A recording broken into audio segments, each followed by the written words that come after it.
একদিন দুপুরে জেরি চুপি চুপি রান্নাঘর থেকে এক টুকরো গরম রুটি চুরি করে নিল। রুটিটা হাতে নিয়েই সে আনন্দে দৌড়াতে শুরু করল। কিন্তু তার দুর্ভাগ্য, টম তখনই দেখে ফেলল। টমের চোখ চকচক করে উঠল।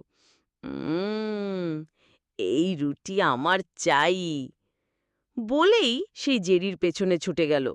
জেরি ছোট ছোট পায়ে প্রাণপণে দৌড়াচ্ছে, কিন্তু টম তো অনেক বড় আর দ্রুতগামী। তাই কিছুক্ষণের মধ্যেই সে ঝাঁপিয়ে পড়ে জেরির হাত থেকে রুটিটা কেড়ে নিল। জেরির তখন এক চালাকি খেলে গেল। সে ভয়ে কাঁপা কণ্ঠে বলল, ওই রুটিতে কিন্তু পয়জন আছে। শুনেই টম আঁতকে উঠল। সে সঙ্গে সঙ্গে রুটিটা মেঝেতে ফেলে দিল। আর এ সুযোগেই জেরি বিদ্যুৎ গতিতে দৌড়ে গিয়ে রুটিটা মুখে পুরে ফেলল। টম তখন দাঁত কেলিয়ে তাকিয়ে আছে, আর জেরি হাসছে।